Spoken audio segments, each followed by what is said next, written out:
2024 has come to an end, and with 2025 being stacked for games this year, I decided to look back and rank every single game I played last year. Now, I play a lot of games, but I'm only going to be ranking games that were completely new to me, meaning that there will be games in this list that weren't released in 2024, but it was my first time playing them. The way I'm going to be ranking these games is by tier list format. Anyway, with all that being said, let me start off the list with a game I played at the start of the year.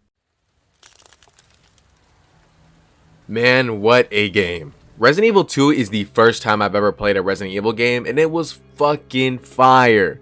Visually, the game is stunning, and the moodset with this atmosphere is so well done. Every time I'd go down a dark hallway or even going around a corner had me thinking a zombie was just going to jump at me at any second.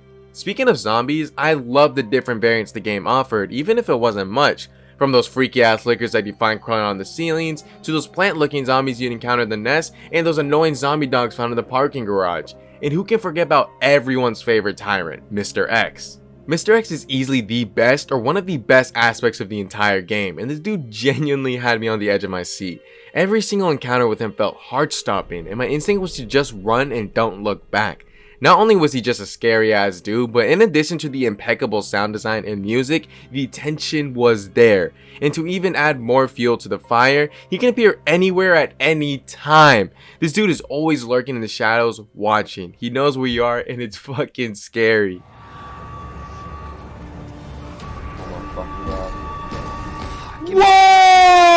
Another really cool thing I like about this game is its replayability. The game offers two different characters to play as, Leon Kennedy and Claire Redfield. Both characters get separated at the start of the game, and they go through their own struggles in the chaos happening in Raccoon City. Leon's journey shows how he started as a regular cop and by the end turned into a fucking goat, while Claire's path focuses on protecting the child caught in the chaos. Both of these characters go through different events in the game, meaning you'll be getting new content on whoever you decide to play as in your second playthrough. While I'm on the topic of characters, I like the segment in Leon's story where you get to play as Ada Wong. The puzzles weren't too complex for my monkey brain to understand, and the whole chase scene with Mr. X had me shitting my pants. I will say though, some things I guess I found dislikable about the game are the puzzles and the backtracking. The game has a couple of puzzles, but some of them are repetitive and prepare to backtrack a lot in this game. It's easy to miss items in rooms, so if you're a little dumb like me, it can get a little tiring having to go back to certain areas you've already been to.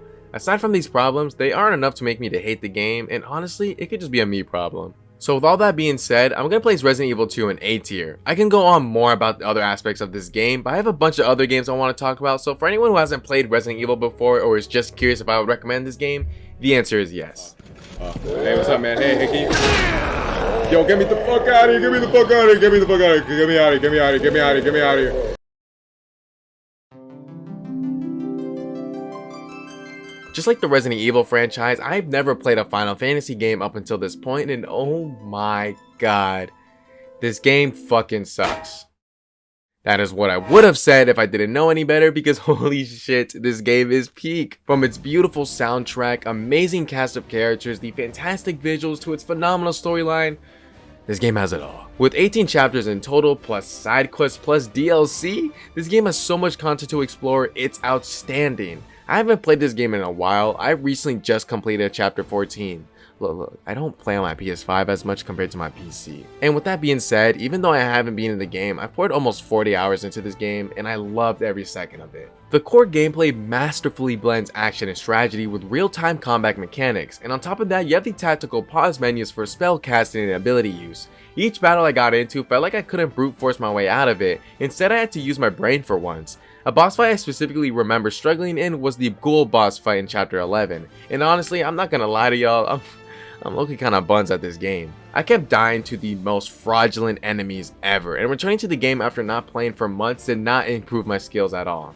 Aside from the combat aspects of the game, I enjoyed the side quests. It's a nice little break from all the craziness happening in the story, and I find them relaxing. Except for the one where you fight that one little green creature that fucking one-shots you. I spent an embarrassing amount of time on that dude, I'm not gonna lie. Obviously, since this is an RPG, the story plays a big role in this game, and let me tell you, the story does its job. I was fucking engaged, bro. I don't want to get too deep into it, especially because of spoilers and all that, but this story had got me hooked. Chapters 12, 7, and 8 are just some of the few chapters that I really ended up liking. The characters are well written and just the cast overall, I felt like I was part of the team, bruh. Cloud, Biggs, Jesse, Tifa, Barrett, and a couple of other characters became my goats for real. Like I mentioned earlier, this game has a lot to offer, and that includes DLC. The Intermission DLC features Yuffie as the main character and introduces a new perspective, a new story arc, and numerous of fun new gameplay elements. Overall, from what I've played so far, I love this game. Honestly, would have said this was my favorite game I played last year if it wasn't for another game that I'll be talking about later in this video. Yeah, I still haven't beaten this game, but I'm only 3 chapters away from completing it, and I plan to 100% it. So Final Fantasy VII is going to be placed in S tier. I would 100% recommend this game to anyone, especially if you're looking for a story-rich game with engaging gameplay and a cool cast of characters. Or if you've just been interested in the Final Fantasy series like I was, go check out this game. I promise you won't be disappointed. Becoming a Harry Potter fan was definitely not on my 2024 checklist, but here I am. Earlier in the year, I watched all the movies with my girlfriend, and I actually enjoyed them. I thought they were super good.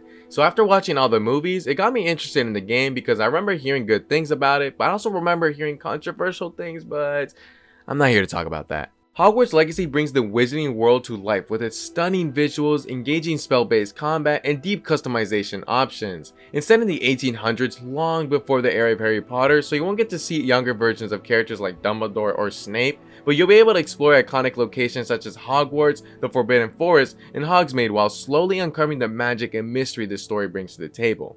I love being able to point out an area and be like, oh my god, holy shit, I've seen this in the movies before. It's a small but great feeling in my opinion that I would have not understood unless I've watched all the movies. Now that's not to say that you can't enjoy this game without watching the series, but obviously it will help and probably make your experience better if you're a fan of the franchise. One of the best changes in my opinion was how everything was subtly overgrown. With the amount of vines and trees all around the castle, it made it seem like it's been there for years. It just felt like it was one with nature, and just the overall atmosphere of the world is something that I greatly appreciate. Exploring the castle made me truly realize how huge it was. Like, yeah, I was obviously able to tell from its looks alone, but it's fucking massive. There's literally a whole floor just for the teachers to sleep in. Moving on from the environment and atmosphere, the spell-based combat is fun, but the weakest part of it I'd say are the bosses. Unfortunately, like 90% of this game's bosses are just the same enemy type, aka trolls, but with slight differences. It kinda sucks since for a world that's full of wizards, magic and shit, you'd expect a bunch of different types of bosses, but no. Also, these bosses don't even roll, or dodge, or do anything really. They kinda just stand still and tank every spell you throw at them, making this game pretty damn easy. Fortunately for the bosses that aren't trolls, they are cool, but they are still super easy. While I do enjoy the game's authenticity and attention to detail, the side content does start to feel stale due to its repetitiveness. The Merlin trials, for example, there are like 90 of them in the game, and it gets boring after the first couple of times doing them. The treasure vaults get old quickly since a majority of the puzzles are recycled. My point is, even though this is side content and it adds depth to the world, it just gets old quickly due to its repetitive nature, making it feel like filler content to a certain point. Given all these points, I'm going to be putting Hogwarts Legacy in an A tier. I know it might have seemed like I was talking about the game more negatively than positively, but I do believe that the positives outweigh the negatives by a lot. This game is a must play for any Harry Potter fan, and in case you're wondering if I'd recommend this game to anyone who isn't, the answer is yeah, I'd say give it a shot. I was so excited the day this game was announced. I love the original Ghostrunner, so when I saw the trailer for this game, I just knew I had to play it. And the sequel was good. But for those who don't know what Ghostrunner is, it is a game where you play as a badass cyber ninja and you just kill your enemies. It is cool as hell, and at some points you feel unstoppable. The gameplay, the movement, the powers, everything about this game is so clean. And as basic as it sounds, I promise you the game is super fun. The sequel introduced and changed a couple of things, such as the brand new motorcycle levels. I was a huge fan of these levels, especially the one where you go inside a metallic worm boss like the Destroyer from Terraria. The normal levels were also enjoyable, especially the level where you end up fighting the Grim Reaper. And I guess while I'm on the topic of bosses, let me just say, without any spoilers, they are super cool. A change they made in this sequel is the cyberspace levels. Since they're mainly parkour and action levels now instead of puzzles, I kinda missed the puzzles in the first game, but I don't mind this change honestly since the gameplay is super fun. Another change that was made are the powers. In Ghostrunner 2, there's a skill tree where you get to pick and choose which powers you want to use, and I really like this change, since that would let me experiment with them, meaning if you, for example, if you as the viewer were to play this game, you could have a totally different experience compared to me. I like it when games give you customization options like this, and speaking of customization, the cool collectible swords that you find throughout the levels now are hung up on a wall in the hub. As small as this change is, I like that they added this hub area where you can interact with other characters and see your cool sword collection. Now as far as the cons go for this game, let me start off by saying the difficulty. While playing through this game, I noticed that a lot of the enemies in this game weren't as hard as the previous game. Some of the enemies from the first game returned in the second one, and they've been heavily nerfed. Their attack speed, range, charge speed, just everything was nerfed. And what doesn't help is that in Ghostrunner 2, they have an auto block upgrade, where if you miss deflecting a bullet, you don't die, but instead your dash meter does go down a bit. Now, say what you want to say, but I think the satisfaction from deflecting a bullet in the first game is better compared to what we have now. But if you heard me correctly, I said it's an upgrade, so it's completely optional. Something that isn't optional are the damn bugs in this game. While some of the bugs can be funny, such as the enemies being glitched and you aren't able to kill them and vice versa, some of the bugs in this game won't even allow you to continue levels and require you to restart the whole thing. I remember playing a cyberspace level and I died on accident by dashing off into the void, and when I respawned, I wasn't able to continue the level and was stuck on this little island. I also kept experiencing random frame drops when I know fully well my PC is capable of running this game. Overall, I enjoyed this game and I'm glad that it finally got a sequel. Although with the difficulty being nerfed and the multiple bugs that I faced when playing this game, I'm gonna drop this game in B tier. Even excluding the cons that I talked about, I just don't prefer over what's in the higher tiers. But if you're wondering if I'd recommend this game, the answer is yes, go play this underrated gem. Need I say more? This game is peak. In fact, it is so good, I'm going to be making it its own tier. All jokes aside, this game ended up being my favorite game I played last year and just one of my favorite games overall. Elden Ring is a game where it can make you feel like ripping your fucking eyeballs off and simultaneously give you the greatest feeling of all time when you defeat a boss. To this day, I still vividly remember the day I beat Millennia for the first time. I genuinely felt so fucking happy. It felt like my heart was going maximum overdrive with the speed it was beating at. I told all my friends, I told my girlfriend. Bro, I even told my own mom I beat Millennia. I'm not even playing. Aside from that satisfaction you get from beating bosses, just the world overall is so well made. With tons of areas to explore and even a whole underground world to explore, the amount of hours you can just spend walking around in this game is amazing. And that's not even including all the characters you can interact with and their side quests. This game also offers tons of different ways to play with a variety of classes. You want to be a cool swordsman? Pick samurai. You want to be a wizard? Pick astrologer. You want to be OP as hell? Make yourself the Elon Musk build. I promise you it's good. Don't listen to the haters. This game offers so many weapons and utilities that I promise you can find a playstyle that suits you. And guess what? That's not even it, because this game also has DLC. They somehow made the main game look like a cakewalk compared to this shit. I still haven't beaten it myself, and I plan on returning to it on stream on twitch.tv/LuckyLikeYou, so make sure to check that out. And yeah, I quit on the second boss, but I plan on coming back to it sometime. This game is a masterpiece, and I know this segment is way shorter than the previous games I talked about, but that's just because I need anyone who's watching this video and hasn't played this game, go play the fucking game. You are missing out, I promise you. My only complaint about this game is the Godskin duo. Fuck them, they have a special place in hell waiting for them. 10 out of 10 game, S tier. Please go play this. And as I'm writing this script, Elden Ring Night Rain recently got announced, so if you haven't played Elden Ring yet, there is no better time to than now. Please go play this before the new one drops. So this game just blew up out of nowhere. Yeah, I remember opening up Steam one day and seeing this on the front page with hella positive reviews, and with the game looking like Animal Crossing and being super cheap, I decided to get it with a couple of my friends, and let me tell you, the first time we played this game we had a lot of fun. We spent 6 hours on the game together just fishing, cracking jokes, and just having a good time, and ever since that, a majority of us haven't gone it on since. Now, this isn't to say the game is trash, it's just all the game has is fishing. And this is coming from someone who loves fishing in games. Like, just look at my hours in New Horizons. I guarantee you that 100 of those hours are just spent on fishing alone.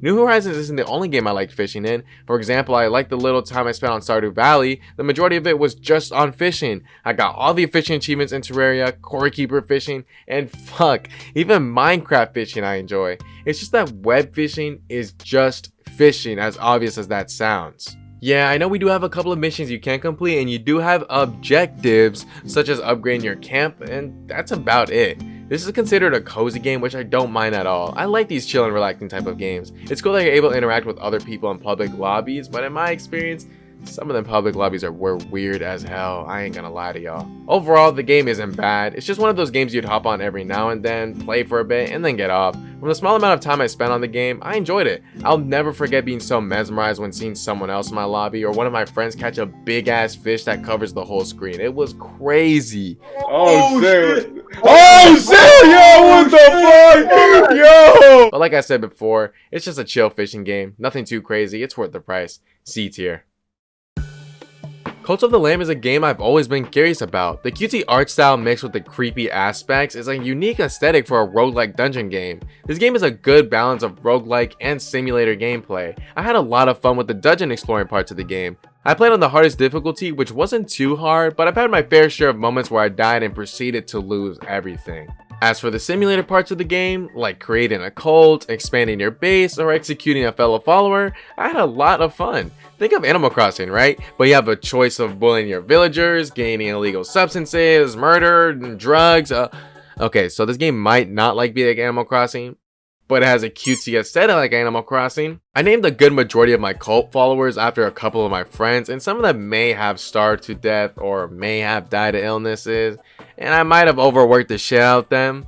I'd say I did a good job as a cult leader. The addictive gameplay loop of fighting in dungeons and the peaceful cult life is what had me hook onto this game. As much as I love fighting bosses and killing enemies, I also like to partake in nice wholesome simulator gameplay. While sometimes it can feel a bit repetitive over time, what makes this game stand out is the charm, humor, and satisfying progression. I was happy seeing how big my cult was becoming and seeing my base go from rags to riches.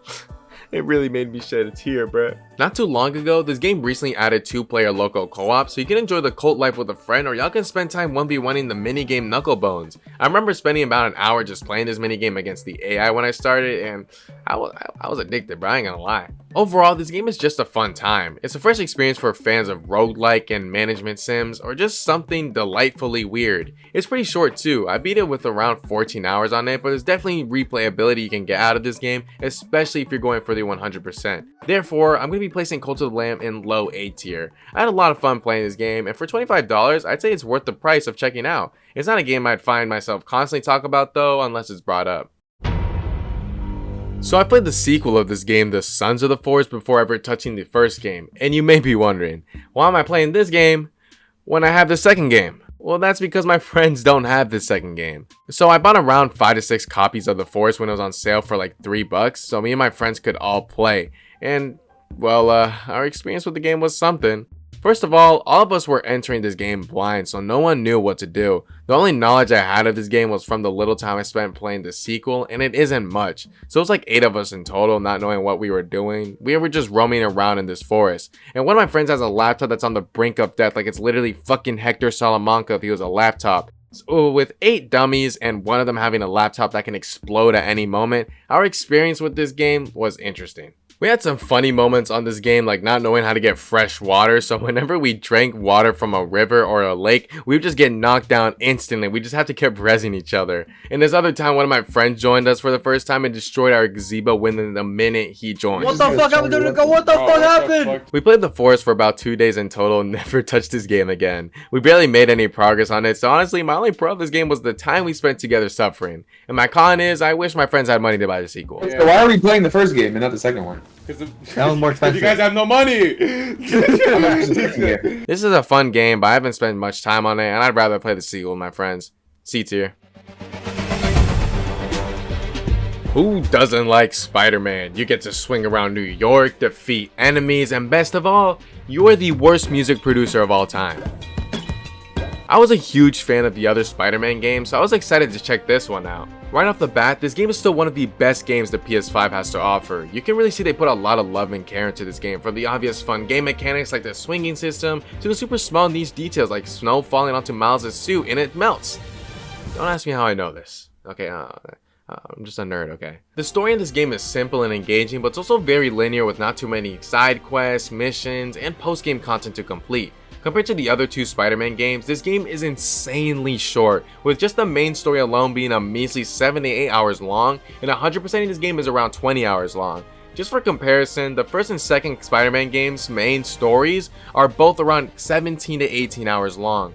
That is almost the same amount of time you'll be spending 100% in Miles Morales alone, which in my opinion kinda sucks since I like that the other Spider-Man games were double the amount of time compared to Miles Morales. Something else that not only this game suffers from, but also all three of the Spider-Man games, is that this game is not that hard. I played on the hardest difficulty, which was spectacular, and I still found myself breezing through this game. I know I have experience from the other entries in this series, but it's not like I'm the fucking Shroud of Spider-Man games. I haven't played the first game in forever, and I beat the second game when it dropped back in 2023. In fact, I'd go as far as to call myself a noob because I beat Spider-Man 2 without upgrading my suit or tech once, in the hardest difficulty, but not on purpose, but just because I deadass forgot I was even able to upgrade them until the final boss fight. Speaking of boss fights, the lack of boss fights this game has is disappointing. It only has 6 boss fights in total, and honestly I don't know if I should be counting the Vulture hologram because in my opinion it didn't feel like one.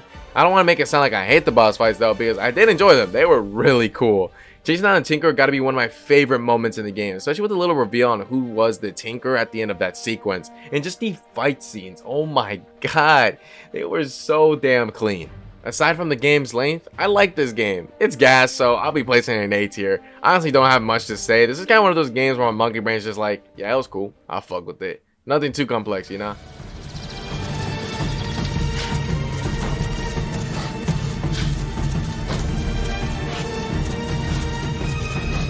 I got this game back in 2023 when I first bought my PS5, and I never played it until last year. I had high expectations going into this game since I've only heard good feedback going into it, and let me tell you right now, this game is worth all the praise.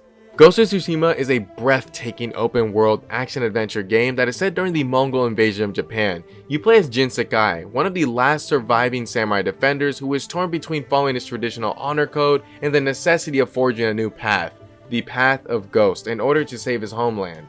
This story is griping. It explores themes of loyalty, sacrifice, and identity, while the world is filled with meaningful side quests and secrets. This game also excels in its stunning visuals with its richly detailed landscapes, dynamic weather, and vibrant colors capturing the essence of feudal Japan. The combat gameplay is fluid, rewarding, and most of all, clean as fuck. You have a choice of entering fights challenging the enemy like the honorable samurai you are, or you can say fuck that and just kill them without remorse. And that's just going against the base enemies because the bosses in this game are fun as hell. This game contains 25 duels, aka bosses in total, and I loved all of them. Even if I struggled in some of them, I still had a blast fighting them. Lady Misako, Ryozu, and the Tengu are just some of the many duels in this game that I enjoyed, and that's not even including the beauty that is the final boss. I may or may have not shed a tear in that dialogue. Furthermore, Ghost of Tsushima is a cinematic masterpiece. All the cutscenes in this game feel straight out of a classic samurai film, capturing all the emotional weight of Jin's journey and the conflict he faces. I played this game in Japanese and honestly it just felt so right.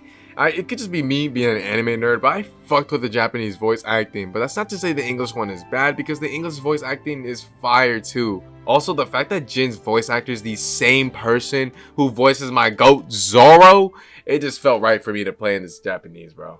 In addition to all the stuff I just talked about, this game also has DLC, the Director's Cut. It has the Iki Island expansion, bringing more story content, new abilities, and a gorgeous new region to explore. While some side content can feel repetitive, the overall experience is elevated by its emotional depth, immersive atmosphere, and cinematic presentation.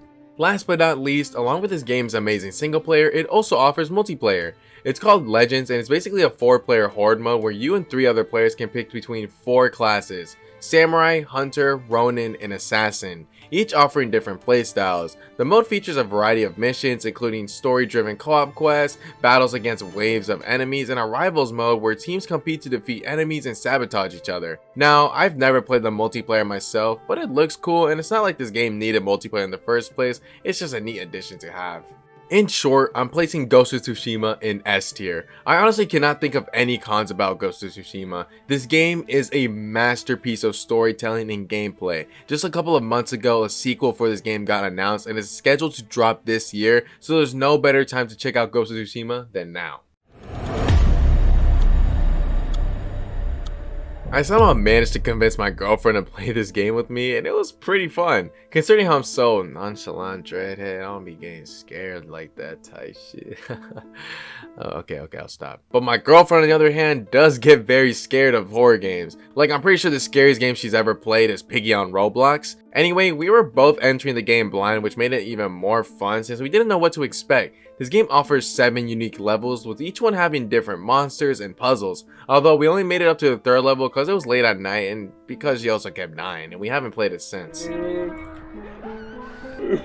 So I convinced my friends once again to buy a game to play with me, and we played up to the 6th level. We almost beat it, but it's just that we never got back on the game. One thing this game does well is the immersive atmosphere. Every level offers new puzzles, monsters, gimmicks, and just the overall design. I vividly remember playing through the 6th level with my friends, and just because that one stood out the most to me. It looked like we were in some computer virus, and having to scan the area to see where you were going, it was really cool in my opinion. The monster in this one is kind of like a Boo from Mario, where if you scan it, it'll stop moving, but it's going to keep following you if you can't see it. And what makes this experience with friends so much better is that this game has proximity chat. Some of the monsters in the levels are alerted by sound, so I remember just trying to fuck around with my friends and making loud noises or just spamming the whistle to try to get them killed.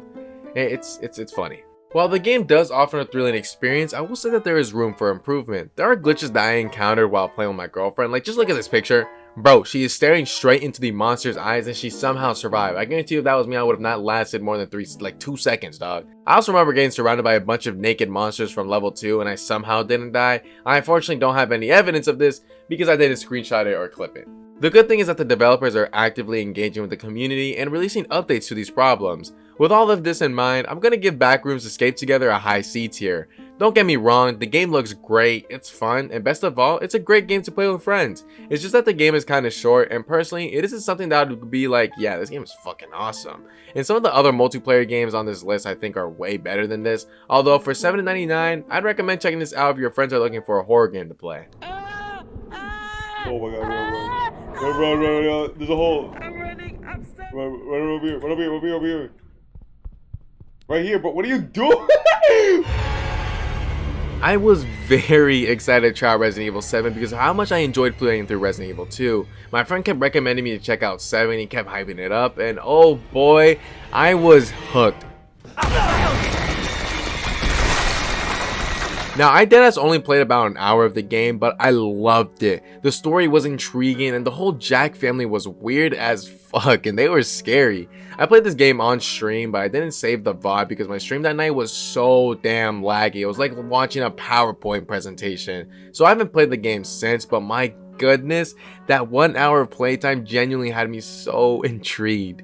I love that the game is in first person compared to being in third person like in Resident Evil 2 and other Resident Evil games. It's not that I hate third person mode, but it's a nice change of things in my opinion. I'm definitely going to pick up this game again and restart my playthrough on stream, so once again, if you're interested in that, check out my Twitch. But anyways, with how little playtime I have, I don't know if many people are going to agree with my rank placement, and honestly, I was debating if I should even talk about this game considering I only played it once. But I loved what I played so far, so call it Glaze, I don't care. It's my video. I'm placing this shit in A tier. Now obviously this placement might change after I beat the game, but I've heard many good things about this game, so I'll see how I feel about it once I'm done with it. This is another one of those games where one night my friends and I were really bored, so I ended up buying it for us since it's super cheap, and this game is fun for like a day, but that's kind of its job. It's one of those late night VC type of games where you guys have nothing else to do and just end up playing some random shit. This game is less than a gigabyte, and even a potato PC can run this. Like the game name says, it's a stick fighting game where you and 3 other people fight to the death. This game can definitely spark up some funny moments between you and your friends, at least it did for us, but this isn't a game where you guys can hop on constantly or else it gets stale and boring quickly. There are like 100 different maps in this game, and as much as that sounds, the rounds are very short, so you'll go through them very quickly. This game isn't anything crazy and isn't supposed to be taken too seriously. It gave my friends and I an enjoyable time while it lasted, and considering how cheap this game is, it's worth the price. C tier. Golf with your friends. This is another game I managed to convince my friends to get, and unlike the other games I made them spend their money on, we actually played this one for a good amount of time. We still get on this game here and there, and that's because this game is really fun. It goes up to 12 people, so there's more than enough space for your friends to join compared to other games. And let me tell you, this game either makes you feel like prime Tiger Woods, or it makes you realize that you are trash. I for sure had my fair share of moments where I was doing really good, and the way I was making my shots made me feel like fucking Happy Gilmore, but I've also had my moments where I just wanted to destroy my PC. This game has a variety of maps, 17 in total, and 3 of them being DLC. Not only that, but just in case you start getting bored or tired of the official maps, there are custom maps that the community makes, and some of them are actually really good. There's also different game modes, power-ups, ball customization, and custom rules that can create so much chaos. My only complaints about this game are the bugs and physics. I haven't experienced too many bugs, but I have glitched out of the map, which has fucked me over on many occasions, and with the broken physics, it can be hard to come back sometimes. But honestly, as weird as this sounds, I think the glitchy aspects of this game adds charm to it. It can definitely create a lot of funny and frustrating moments for you and your friends, and just watching them fail over and over again is hilarious, unless you're the one who's failing. Overall, this game is a lot of fun. If you haven't golfed with your friends before, definitely give it a shot. It's only 15 bucks, but I'd recommend buying it when it's on sale, or just wait for the second game which recently got announced for this year. With all that being said, I'm giving Golf with Your Friends a B tier. Out of all the games I convinced my friends to play with me the past year, this game is probably the one we spent the most time on. I just hope in the second game they fix some of the bugs, and hopefully the physics too, but honestly, I wouldn't mind if they keep that the same. How the hell did you go through that? I had to lock in. Just like a majority of this list, I've never played the Little Big Planet franchise or a Sackboy game, so I was hyped to try this out because I like platforming games. And I'm not gonna lie, I only got to like the end of World 2. I played the first couple of levels with my friend in World 1 since this game does have online co-op that goes up to 4 people, and I think it's a great feature. The gameplay focuses on platforming, puzzle solving, and a variety of collectibles across the world.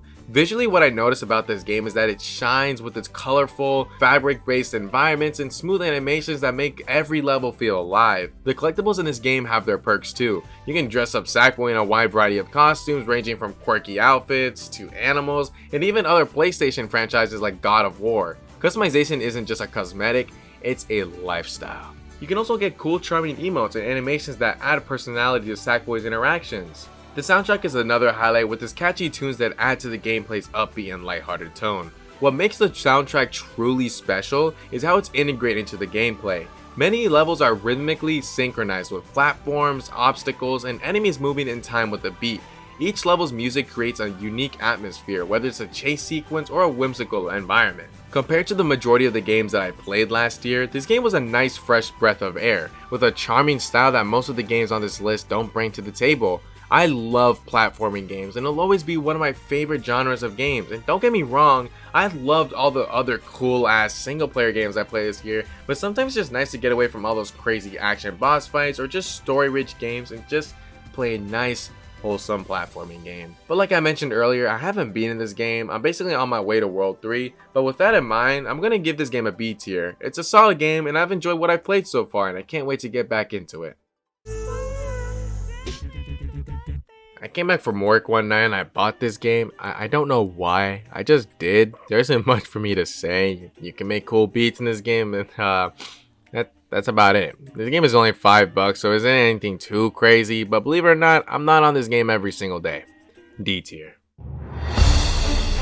The gaming community needed a game like this. I don't know about you guys, but the reason me and my friends have been playing games like Stick Fight, Golf with Your Friends, and Backrooms Escape together is because there hasn't been a game this fun and addicting in a while, I dare say. Yeah, the games I just listed are fun, but they aren't games you can just hop on every single day, if you get what I'm trying to say. You see, people who play Fortnite are on Marvel, Overwatch on Marvel, Six Siege on Marvel, Apex on Marvel. Like, everyone is on this game, and for a good reason too. This game is super fun, with each character having different movesets and playstyles. You'll definitely find someone to main. I like to play as Jeff just because I don't mind playing support unlike some people, but I also feel like the support characters in this game are actually fun compared to Overwatch's support characters. And let me tell you, you don't haven't faced true fear unless you've played this game, because every fucking character in this game feels OP. From Star-Lord yelling, "Legendary!" to Bucky's, "Again! Again! Again!" to Scarlet Witch's, "Pure Chaos!" to Doctor Strange's, "By the eye of Agamotto," to "Nom Nom Nom." Like, bro, all of these ults are my damn nightmares, bro. I think I'm going insane. The best part of this game is that it's free and it's crossplay, so you too can also experience getting penetrated by 20,000 bullets by Star-Lord's ult. All jokes aside, Marvel Rivals has had me and my friends getting back on constantly. This game is very fun and addicting. We needed a game like this to wait for big releases such as GTA 6 or Elden Ring Night Rain. And just like any other big multiplayer game, this game is getting constant updates, with actually their first season being released in a couple days, or it's already out whenever this video drops. Although, as fun as this game is, that doesn't mean I don't have any issues with it. For starters, the randoms. Just like any other big comp game, randoms are the most brain dead motherfuckers on earth. For example, this one time I was playing with randoms and one of them warned us to not walk out immediately out of spawn because of mines. And the first thing this hella does is walk out of spawn and she explodes. But like I just said, this is to be expected because just like any other big multiplayer game, everybody wants to play DPS. It's very rare for you to have good chemistry with your randoms, so I would suggest playing with a couple of friends. It would be even better if you can run a 6-stack. Aside from the randoms, which isn't too big of a deal, an issue I do have to deal with is the optimization of the game. This game can become a damn slideshow at some points, which just makes it unplayable. Sometimes certain character ults like Doctor Strange's portals or being in certain areas of a map can lag your game so damn hard. The fix I found that works for me is just lowering my graphics to high instead of them being ultra, but even so, I still get random frame drops once in a while, and what makes it more annoying is that for some reason my settings for graphics never save, so every time I reopen the game I gotta keep changing them back. So in conclusion, I'm gonna place Marvel Rivals in high B tier. This game is super fun with friends, but playing this game alone can sometimes be frustrating with your random teammates, and on top of that, this game's horrible optimization doesn't make it any better. Hopefully the devs actually care for the game and fix these issues and don't leave us with empty hand promises or turn this game into a greedy microtransaction mess. As you can see, the tier list is finally complete. Do you guys agree with my rankings? Do y'all think this list is some ass? Let me know down in the comments what changes you guys would make, and make sure to drop a like and subscribe to the channel. Any support shown in this video really does help out and is greatly appreciated. And who knows, this might become a little yearly tradition video I start making now. Anyways, I hope you guys did enjoy this video and I'll see y'all in the next one. Ciao!